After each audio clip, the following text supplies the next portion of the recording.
Hey everybody, it's Debbie Potts doing another new podcast, as it's my daily interaction with the world is talking to other leaders in our industry. And I'm excited today to talk to Brian Bergford outside of Denver, Colorado. Thanks for coming on today and entertaining my morning. Oh, you are very welcome. The feeling is mutual. I'm pumped to be here. And any kind of connection, I think a while ago, this would have seemed like very distant, but it actually seems so personal now I with know, doesn't everything it? going on. It's a Yep. new thing, I've done Zoom recording for podcasts last, I don't know how many years, and had this podcast for over 10 years now. And now it's like, all right, it's my way to talk to people since I'm just with my husband because we don't have kids. And so it's just Neil and I, Debbie and Neil, just 24/7. So my Right. podcasting has been my every day. I feel like I'm, scheduling a call with someone or a friend. So let's kind of talk about who Brian is and what brings you on to my podcast. Sure. Well, I think looking at it from the athletic and sport nutrition standpoint, so when I was still in high school, I studied a lot and got my, training and, a certification in personal training, and was just really interested in nutrition and kind of dove into a lot of that literature because I thought like, wow, like bodybuilding is really cool. And that was sort of the initial draw. And it's interesting how we all sort of get initially into certain athletic spaces, and I hadn't even thought about that until just now. But no, so I started looking into training and nutrition and strength training, and just kept going with that. Got my personal training certification. When I went to University of Colorado, I ended up interning with the speed, strength, and conditioning team up there. I loved that because I was working with, in the health club, because I had my training certification, I was working with the general public, which was fine. And I love people, night and day, from the athletes that had batteries included and wanted to be there and had a very, very strong why. That was home for me. And so I really loved working with the football team there. And then got my degree in psychology. And interestingly enough, I had a knack for behavior rehabilitation and training with dogs Oh, and built up a couple businesses in that space. And when everything was kind of rocking and rolling with that, was able to kind of circle back to my first love, which was really coaching people, working on the performance end of things, helping people become their best. And I would say that my why for what I do, because I specialize in mental training, peak performance coaching for athletes, as well as really athletically inclined professionals. That's sort of my niche. And getting back to that was really, really powerful for me. My why is to help people to lead an inspired life and to coach and inspire other people to do the same, is kind of what it boils down to. So yeah. now I'm a swimmer, which was the farthest thing from my mind because I used to have a phobia of it, and I got sick and tired of it. And I was like, I know if I hate having my face in water, let's take up swimming. So next logical step, and got some Mhm. swimming lessons and got to the point where I was doing okay. And the coach that I was working with at the time said, you could join a master's team. And when he said that, it completely terrified me. Mhm. And so like the next day I went and signed up because I knew if I waited too long, it would never happen. And so that's just kept going. And, well, this month I was supposed to be going to my 5th national championship, but with all the craziness in the world, that Yeah. kind of got delayed Mhm. indefinitely. Oh, But that's a little bit about me and kind of how I came to be where I'm at.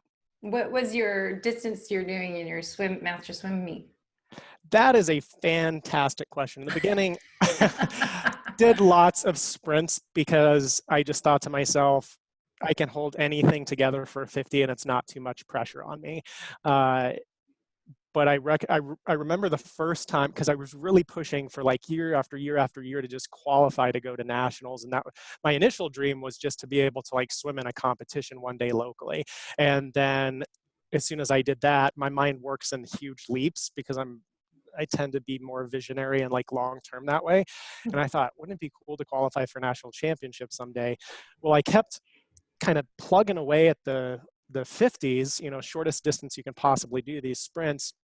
And the first time I went to a meet and swam 100 backstroke, that was the first time I had ever swam that event. And it was the first time I qualified for nationals, kind of surprised myself. So I tend to be in the range of actually like 200s, typically my bread and butter, but basically 100s and above, but nothing really long distance. Nothing like what you have done in your triathlon career. Ironman. Bow down to you for that distance. Yeah, I don't know. I haven't raced for a long time. I was going to start racing again this year, but I guess I'm doing it next year. But I raced 2001 to 2012, and then had to stop in 2013 with my health issues, my breakdown, and right. I found like 2.4 miles. How do you do that? I'm into this 30, 45 minute workouts now. It's like, oh, less is more. There's so much, more bang for your buck. Who needs to do this long stuff? It's crazy what people do in our endurance world. But I know the people I swim with, master swimming at the Bellevue Club, Bellevue, Washington, we're a very competitive master swim program there. Yeah. So I know people have competed in those meets. So that's good for you. So now you do some performance coaching. Let's talk about kind of, a lot of people are high performers here and want to get those performance gains. Let's talk about that. But then we kind of have to add that twist, because 2020, the year we're in right now, is going to be a whole different type of race season or training, because people, in some places you're not allowed to go outside and train more than, I just saw France, they're not allowed to go outside, and in London, more than 30 minutes. So kind of the mental challenges we have now as athletes and all over the world, which is, I always think the gift in this is we're all in this together, not just the US, but the whole entire world. I think it's kind of fun in the positive side of this horrible situation. But mental performance, talk about that, and then let's kind of change it to the state we are in now for high performers. Sure. Well, when you were talking about people only being able to go out for like half an hour, I immediately just thought, I know what type A or triple A personalities as you talk Triple about A. Triple A are going to do. They're like, freaking awesome, man. I'm going out for a half-hour run. I'm staying inside for 15, and then I'm going back out, and I'm over and over and over again. And that was like absolutely what I would do. But it is really interesting being in all of this together, which in again, a sense, you go through a crisis as a group of people, and it does draw you closer together, and the important things start to bubble up and come to the surface. It's not pleasant, we're talking about a moment in history where we've had so many people discuss, over the years, I wish I had more time, and just asking the powers that be. And now they have it, maybe not in the way that they would have envisioned having that come about, but it's just from the mental performance aspect and mental training, when you have an opportunity given to you like that, it's, well, what are you doing with that extra time that you now have? And how are you managing, your state of mind, and keeping on top of the most important disciplines in your life to make sure that you're cared for, and that you can care for the people who depend on you, and that you're not hanging on by the last rung, but you're actually taking this opportunity to build up the parts of you that you wouldn't have otherwise. I went on a bike ride this morning, and because I wanted to get in something, before I hopped on here with you, just kind of get the kinks out and build my energy up. And I always love working out first thing in the morning. But that's not something I would have ever imagined doing before, because cycling, I don't feel like, is my greatest gift, just put it that way. But it's like what I have. I don't have a pool right now, so I can run, I can cycle, I can do stuff, work out in the basement and what have you. But doing what you can do, and like cycling for me, it's going to build up my legs, it's going to strengthen different areas of my body that I don't exercise them in that way when I'm swimming. And so while I can't keep in swimming shape, I can certainly build up the weak pieces around it.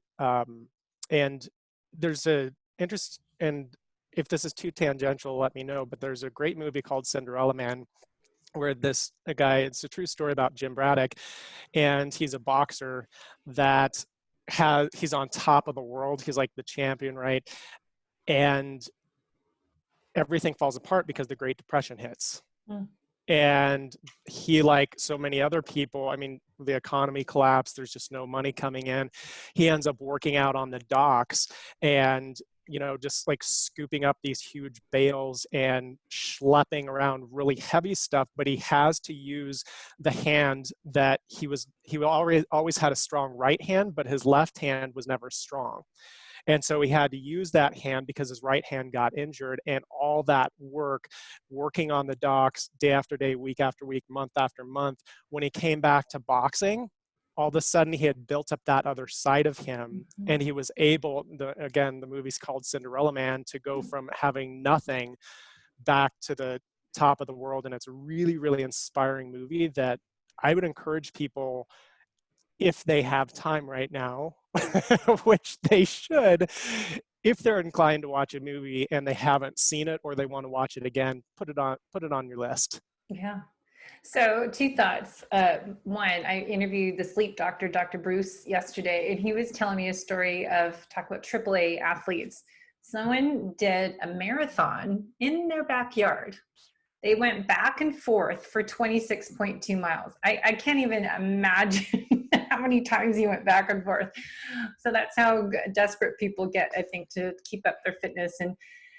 And I think it is a good time to work on, I say, your areas of opportunity, and, you know, take this month, 2-3 months that we're going to be having staying at home and quote unquote be healthy, which I'm trying to define what healthy means to everyone on this podcast and my blogging and social media. Being healthy, think of reflecting during this time what things you never get to do. Like, for example, my husband and I posted it on my Facebook page, are doing a yoga challenge. Like every other day I'm doing yoga, and I post on my Low Carb Athlete Facebook page, here's a video I did, because luckily we have YouTube that comes up on the TV. So I set the yoga mats up. You don't need any room really. It's like right here in the hallway of my office, and then open the doors up and put my mat. And, you know, it's so humbling, because I used to do yoga 5 days a week.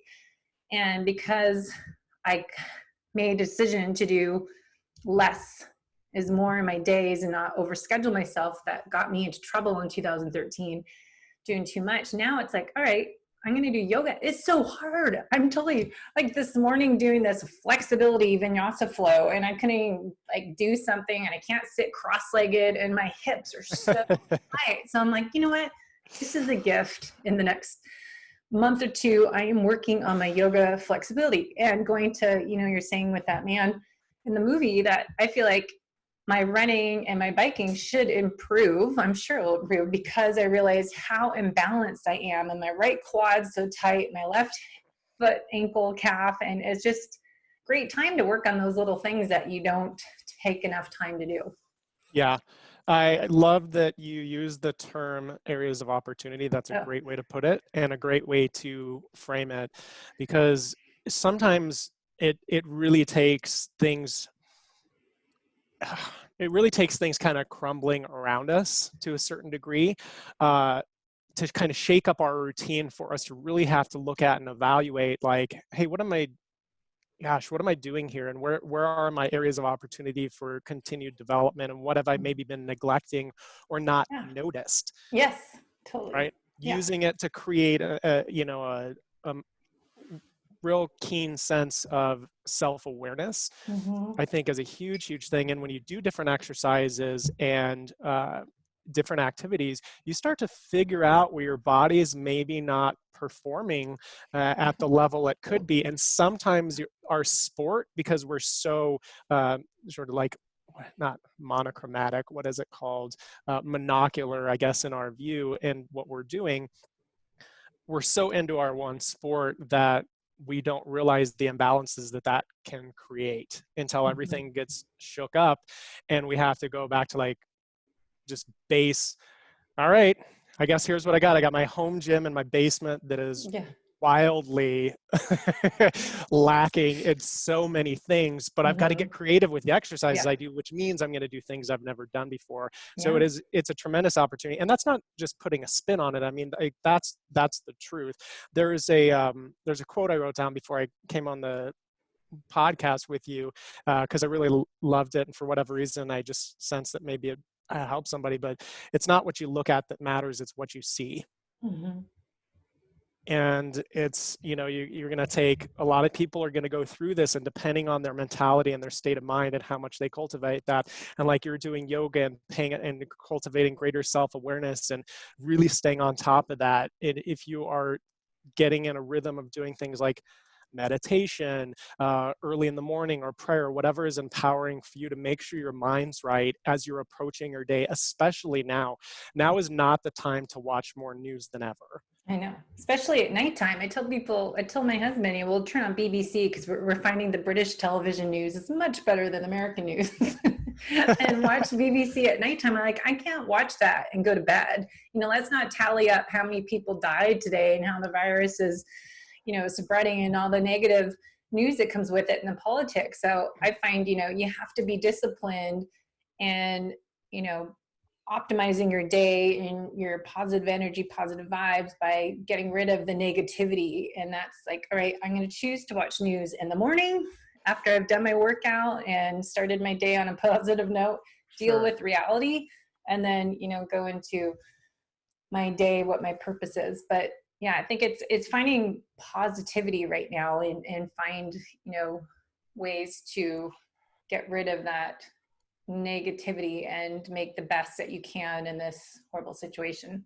Especially just you're so much on the nutrition end, and having like listened to your podcast and looked at what you've accomplished both athletically and in terms of what you do in your business, which is really impressive to me. You're looking at how the body responds to what you put in it, and we, just the mental diet that we have, a lot of it is self-awareness. So from my standpoint, I don't have a lot of the specialization that you do in the nutrition and all the things you talk about in like functional testing and the things that you do with your clients, which I think is fantastic. Thanks. What I figured out a long time ago is that, especially conventional wisdom and things that make sense, and even things there are plenty of scientific studies for nutritionally, that doesn't mean that my body is going to do well with that whatsoever. And so I tend to be kind of a nerd, and I like to look at studies and really read a lot. But at the end of the day, you've got to be aware of how your body functions, and you have to be aware of how your mind functions. Like for me, watching the news for me is actually like an escape, because usually I'm like watching politics and stuff, and I just look at this as like a real life Game of Thrones. This is crazy. And so it just amuses me in a lot of ways. Sometimes it gets me a little irked, but that's very rare. I actually just look at it in a very different way. And so that can actually be okay for me to an extent. When the COVID stuff started coming on and all the programming was about that, I realized like, oh my gosh, this is like depressing for me. And it's like the instant I noticed that, I was like, I have to scale way back on my consumption of that. And I have to go way up on making sure I'm putting the positivity and staying on top of that stuff. So I agree with you completely, but it's, you've got to know yourself and be honest with yourself about what's going to help you perform at your best, not what you can survive. Sometimes people are like, this doesn't really bother me. I'm like, cool. You can survive having like 7-8 drinks a night too. You can totally survive that. But like, do you think that might have an impact on your performance long term? Serve purpose. What purpose does it serve? Yeah. So what do you typically do if it's not the pandemic we're in now? What would you do for athletic performance? You coach athletes, but also executives. And, what's kind of your perspective on life coaching with them? And how do you get them to get to be peak performers or find their optimal level to rise up? Yeah, so I love working with both. Again, like I told you, when I was at the university and working with the football team, I was like, I love this group of people, right? Because I don't have to get them fired up, right? Yeah, they're fired there. up. Like I can get people fired up, but at the same time, I don't enjoy pushing a limp noodle. So if the batteries are included, they have what it takes, they've got the fire in the belly, so to speak.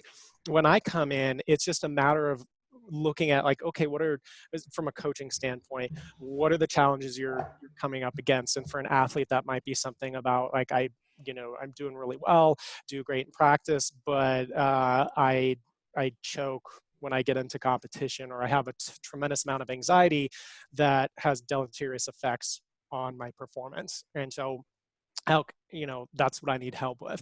And with an executive, it might be something like I'm just overstretched I'm just totally overstretched. And I think like, I feel like things are just falling off the edges of my plate, and I'm not performing at the level I know I'm capable, and I'm just experiencing a lot of fatigue, which sometimes that might be almost a chronic thing, right? Where they need to go see a specialist or somebody like you from the nutrition end to also support that piece of it.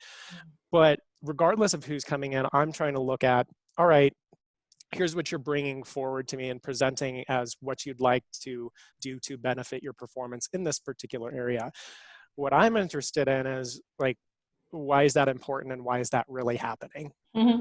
Not why do you think it's happening? Why is it really happening? Because if we can get to the root of that and start to put some things in play, it's going to affect a lot of other areas of your life and this thing as well by a byproduct, like why you're choking in, you're an athlete that chokes when they get on when it's game day, right? And a lot of times that can be things related to even stuff from that's going on in their family life right now, or back to when they were children, and beliefs that they picked up about what winning means and what true performance is really all about. And so I want to explore some of that, find out what are the kind of belief systems and the identity systems and the values beneath that are driving somebody to maybe have those challenges, as opposed to giving them a quick technique that might tweak it in the moment, but then there's still this underlying problem that they basically chronically have to deal with. So I like to take an integrative approach, if you want to think of it that way, and sort of treat the whole person and the psychology and just supercharge it for people. That's what, similar to me focusing on being a health detective and looking at, I was thinking of an onion, and you have to peel the layers of onion off because we got to get to the root causes. And in nutrition and building people's health up comes from the inside out, and there's never one thing, because the body works like an orchestra. All the different musicians, the players need to be synchronized to get everything to work right. So we can't just treat one thing. We have to work on everything and work on, as you're saying, what I always say is work on the whole person, the whole you from the inside out, to get everything running at optimal level. But you're working from the mental side of it, is what's driving you, what's your why, what's your purpose, and getting to understand that person. Because I have to do that a lot with health coaching and figuring out people's relationship with food, or getting them to follow a consistent exercise schedule or sleep schedule, and finding their why, like why you have to have wine every night to wind down, and that kind of stuff. But you have more of the psychology background. So what are some things you learned that are a lot of struggles for people that they can perhaps relate to? Sorry, can you repeat the question? So what I have missed you the learned last part of it. with working with people and doing this for a long time? Have you found there's a common theme, and as listeners might struggle with, no, I'm saying it wrong. What am I trying to say? People have similar struggles, and do you see it like a common theme that people could relate to that are listening? I think that sometimes people don't a lot of times, because that was a question, frankly, it's a lot of times people don't really understand what's driving their behavior. Right. And when you figure that out, and some people don't want to know, because they're like, hey, I'm a great athlete, like I don't really want to know, I don't want to get messed up. And it's like, it's not about that. It's about finding out what's really truly beneath all of that. Because if you've kind of built a house of cards here and it's not a solid foundation, if we can go in there and just turbocharge that sucker and that why, and make sure that your beliefs and your identity and all these different things, your why is aligned in the most powerful way, you think you're kicking butt now, just wait. And so understanding the pieces beneath that, like for you with the nutrition, you're looking at all these different elements, from like gut health and intake and like vitamin consumption and like all this stuff, right? Sleep patterns, stressors that they have in their lives. You're kind of pulling all this together. I really look at doing the same thing for people, but helping them understand what underlies part of it. And it doesn't need to be some huge thing. I think sometimes people don't necessarily want to get coaching because they're like, oh my God, I'm going to have to change everything. And it's Yeah. like, that's not true. A lot of times people think like, this is going to be a mess if I really take a look under here. And that's very, very seldom the case. It's not that it's a mess. It's that you built it up in your mind and now you don't want to look at it. And if you would just look at it, sort of like some task we've been procrastinating about for like 3 months and we do it, and we're like, what was I thinking? I totally built this up in my mind. So when you get down to the bottom of it, it's amazing how some simple tweaks and some simple realizations can change that perspective for you enough that can light a fire in a different level in you without having to resort to, I will just work harder, especially like with endurance athletes, like I'll just train more, right? I'll just do more. And that is not the answer. Sometimes it is if you're a schlep rock and you don't get off dead center enough. You're trying to like pose and pretend that you're ready to be at the start line. We're not talking about those people. But the rest of the people, like the people that are listening to this right now, they're go-getters, they're winners, and falling into the trap of more is the answer is a huge problem that I see, instead of understanding what's beneath all of this and what's truly driving you, and how can we just inject that to be even more powerful and to fuel you and to make it sustainable. You're just saying all the words I say: sustainability, driving. But what you said earlier, what's under the hood? Because that's what I say with working on people's health with nutritional therapy and our FDN practitioner work is, looking under the hood. And I always keep saying and writing and saying this every day: are you healthy on the inside out? Let's look. You don't know what's under the hood unless you run functional lab testing to determine what's really going on of these hidden internal stressors that are chronic sources of stress. But you're looking at the brain part, the mental part, what's stopping you. And if it's childhood, if it's, abuse or something that happened growing up, is a lot of those experiences that are traumatic can influence our behaviors today. I'm sure you find that a lot when you have to go deep. and a part of me, even from like my phobia of swimming, like that stems from childhood stuff. And The I know why. that. It's always asking the why, right? Why is that? Why are you scared of putting your face in water? Right. And then what would it mean to be able to come through that? And how would that liberate you? And how would that open up other areas of your life? How would that be important? One of the beliefs that, as you were just talking right now, that this kind of brought up for me, and I wrote this down, that there's this mistaken belief, because a lot of times people aren't asking. It's like asking for help is weakness. I don't know where people get that from, because anybody that's going to the to the Olympics is going to be asking for help. So like, what do you know that they don't know, right? Like, seriously, like we all need help in different areas. And I think there's this mistaken belief many people have that if I got myself into this mess, whatever this mess is, this performance rut, is whatever the case might be, if I got myself into this mess, that I can figure out how to get myself out of it. And that's just not true. If you got yourself into the mess, you know how to get yourself into the mess again. I would absolutely be a believer in that, or further into the mess than you already are, but it doesn't mean you know how to necessarily get out of that. And so I think it's not always a matter of, again, I just need to try harder. I need to be more committed. You might be the most committed person on the planet, but if your strategy is a few degrees off and you don't make that tweak, you're going to be so far off course the longer you allow that to go on. And so the reason I say that doesn't have to do with like whether I'm coaching a particular person or you're doing the coaching. The point is, we want people to lead lives of victory and kick butt and take names, and to have a life of meaning and purpose and something that is really fulfilling and sets a great example for their family and for the people around them.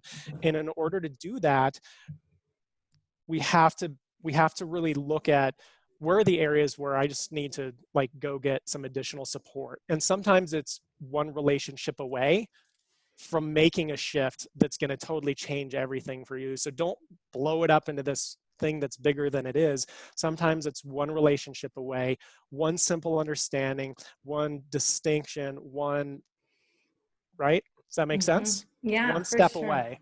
Yeah.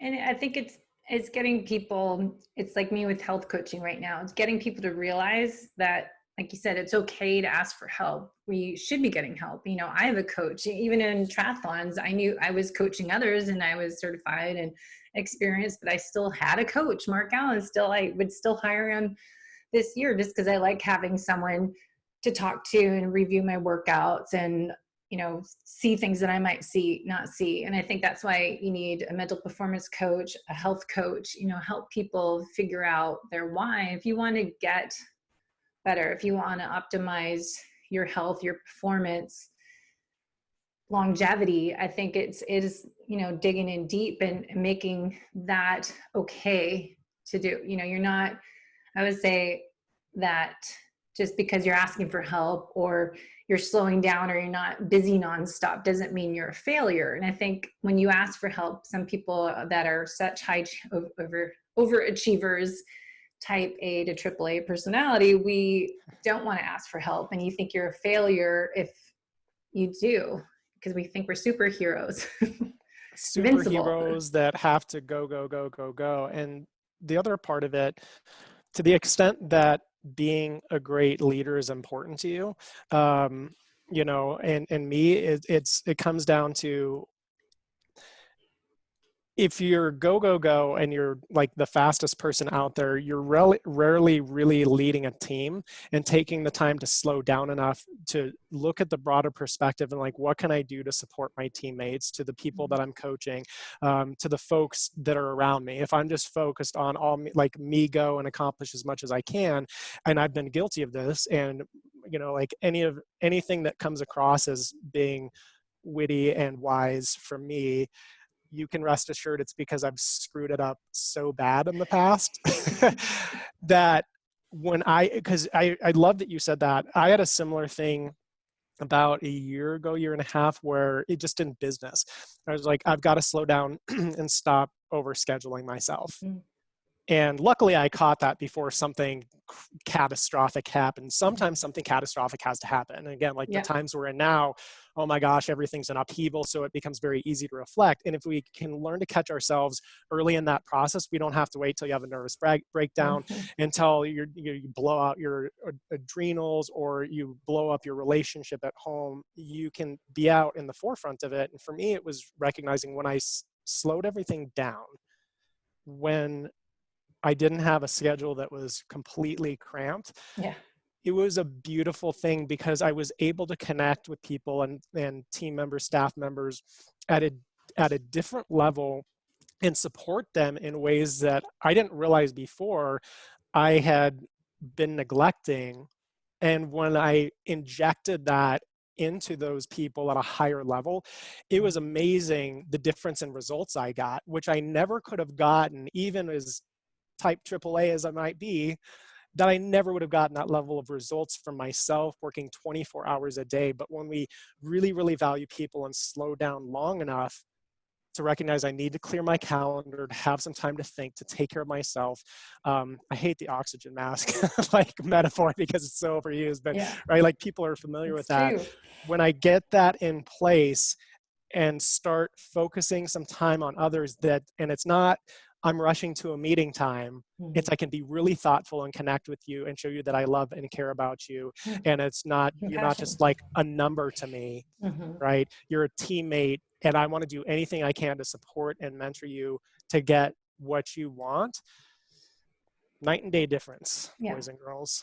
Well, I learned that the hard way, and that's kind of my purpose mission is sharing what I've learned from my journey and how I had to change my life. But my point is to get that message out to everyone before it's too late. Like mine happened 2013. Am I back to my old normal? No, I'm totally, my body, everything's different. I'm still always working on things, but it's learning how to recognize, like you just said, those red flags that, oh my gosh, I totally have my day overscheduled. I can feel myself getting worn out. I can't sleep at night. You know, there's different things that you can tell, like, okay, your body is telling you to stop, slow down, reset and reboot, recalibrate, and don't push through that because you're superhuman.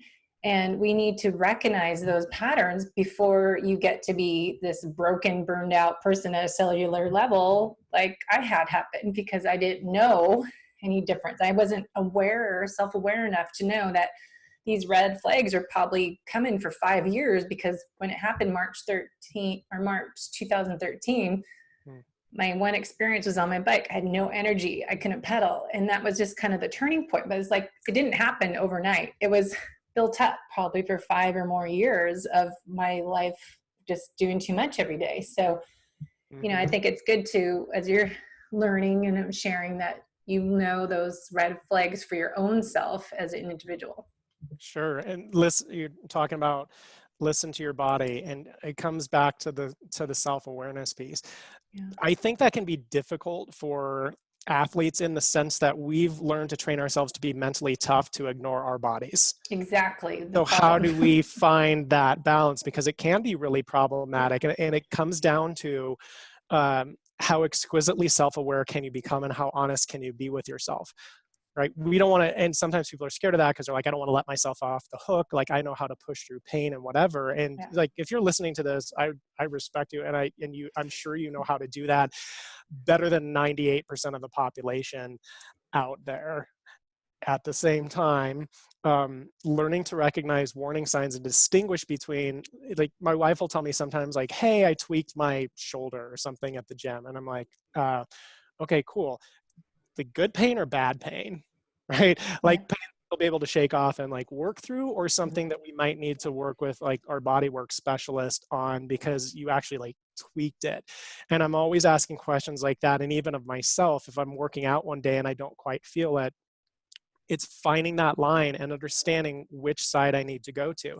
Is this something where I need to push through and it's going to help me be mentally stronger and physically stronger and rise to a new level of capability?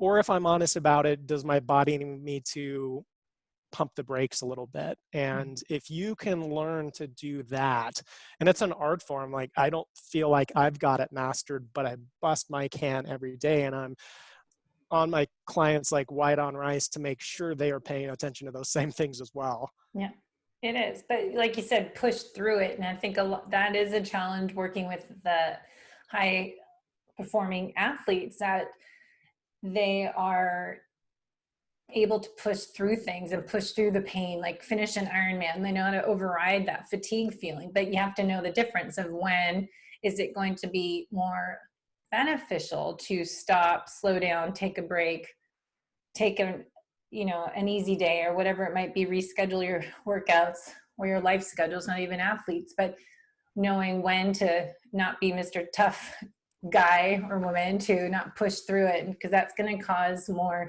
negative benefits and positive benefits. Amen. Yeah, I was at the gym about a month, I don't know, before this happened, but it was Long time ago. yeah, it's like, but it's crazy. It's like, to me, time has gone almost in a way very slowly through this, because I believe that we get so, as adults, locked into our routines and stuff, that we filter out so much information that time really speeds up, which is why we talk about like life goes so fast, and kids are like, no, life takes forever. I'm so bored. And I noticed, at least for me, when this all came into play, I started to notice a lot more, and time slowed down. Like the week of March, it's like the week of my birthday. So the Monday of that week was like the 14th or something. That was like the longest week I can remember ever. Just so much was going on. It's like every day things were changing, dealing with stuff in my business, figuring out how to support people, all of that. But circling back to what I was going to tell you, when I was in the gym before all this started, I remember I was doing a set of power cleans, and I got to repetition number 3 and threw the bar down afterward, and I went like, cool, I'm on the verge of passing out. And it was a mixed bag for me, because on the one hand, I was super proud of myself, because I knew that like I had really pushed the envelope for myself, but it wasn't inappropriate. I just had taken it to the max. Now, subsequently, I then also completely modified the rest of my lifting routine, which for me isn't easy, right? Because I'm like, I have my plan, I'm going to rock it, I've got goals to hit.